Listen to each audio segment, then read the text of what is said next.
Hey YouTube, I'm Sanj. Welcome back to my channel, Sanj Designs, where I'm building my dream 6-car garage.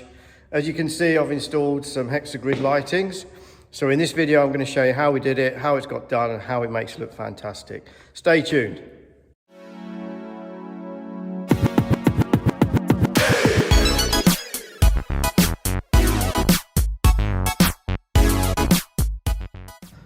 So welcome back, guys.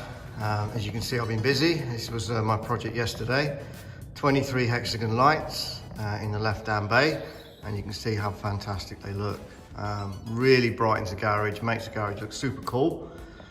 Wasn't easy to do, but it wasn't impossible to do, and I did this job by myself. So I'm going to show you how I did it, step by step, and some important things so you know what to do and to do it safely.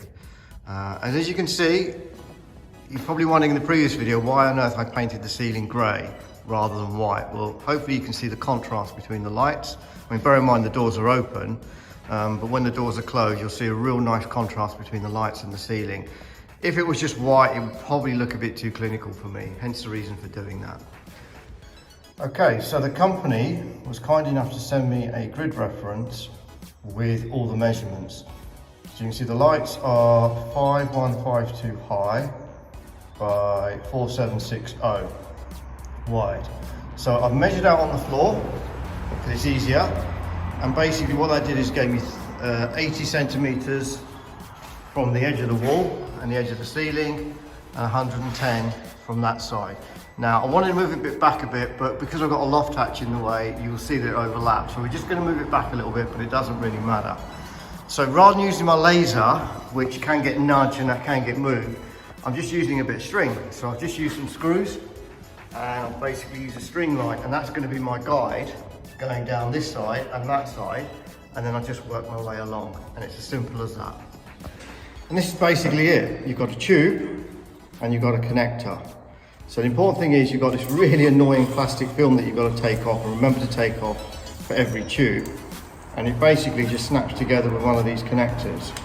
So it's really easy to fit, and it just clicks like that. But it's really important, I can't stress this enough, test every tube and connector before you fit it.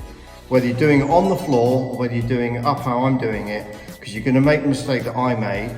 I fitted about 7 or 8 tubes, I tested it and it tripped out. And I had to take everything down and start again and try and find the faulty tube. And was it the first tube that I found? No, it was the second to last tube that was faulty. So make sure what you do is you have the connector, put it into a 3-pin plug, and you basically check to make sure the tube works. Do that for every single tube, whether you're doing it on the floor or whether you're doing it up as I'm doing it. Otherwise, you're going to find yourself tripping out your fuses, and you've got to take it all apart and work out which one is wrong. So the instructions do say, fit it on the ground and then lift it up. But I'm doing this on my own for now.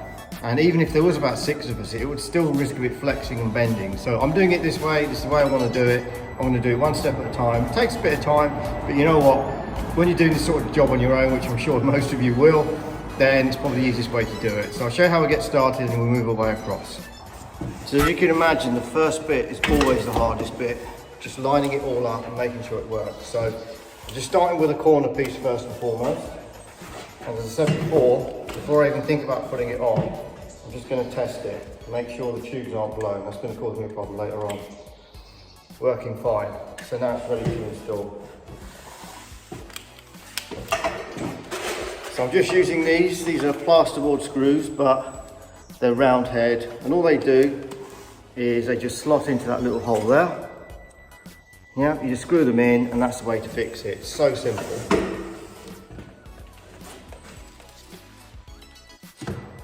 Just going to line it up with my string. Pretty good.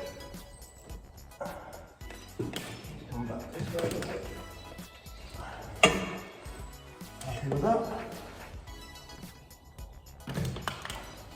So it's always the first bit the hardest. And let's just try and screw that in.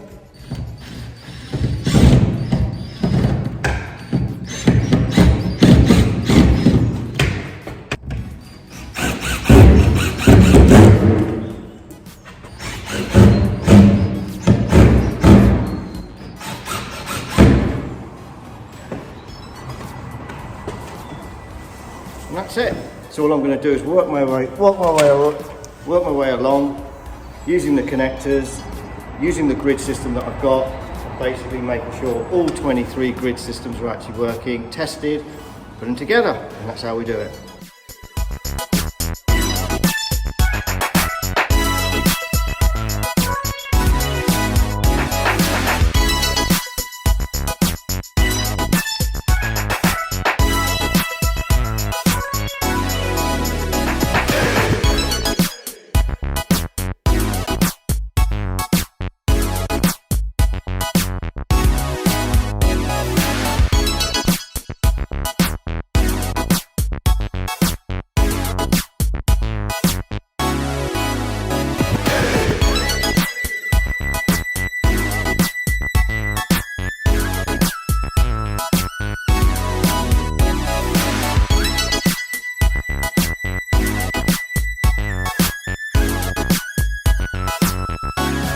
Right, so that's the top of the centre bay done. And for the slope parts, rather than going for hexagons, which I thought would probably be a bit of an overkill, what I'm going to do is I'm actually going to use straight lines. So it's on a different lighting circuit, so it doesn't really matter. But that just means it just looks different. It gives it a bit of different depth and dimension. So I'm going to give that a go. Same principle, but you've got 180-degree clips rather than 120-degree clips. So let's see how that's done on the time lapse.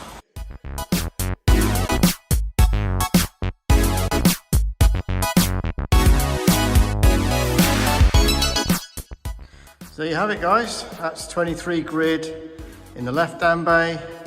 That's a 9 grid in the center bay. And then you've got another 23 grid system on the outer bay. So really happy with it. I'm really happy with how it's come out. Yeah, a little bit of complications with things tripping, but if you follow the rules that I gave you, test every tube, take your time. It's something you can do yourself. So really happy, and why not give it a go? And yeah, probably a bit cliche having hexagrid lighting in a high-end garage, but sometimes it's probably better to be a bit cliche than a bit boring. So really happy with it. So why not give it a go yourself? So there you have it, guys. That's another project ticked off the box, and a project I'm really proud of. So what do you think? Why not leave a comment? Let me know what you think about the build so far, how the garage is going, what you like, what you don't like. So why not comment, why not subscribe, and why not like the video? But on one of the other videos I've got, I'm going to link all this into home automation system. So with the garage, with the security system. So hopefully that will sort of really make the whole smart features come together. So check that out, and check out all the other videos that we've got, all the other videos that we've got coming up. So thanks again for watching, stay tuned, and we'll see you next time. That boy is good. Good and terrible. He good. You must be crazy.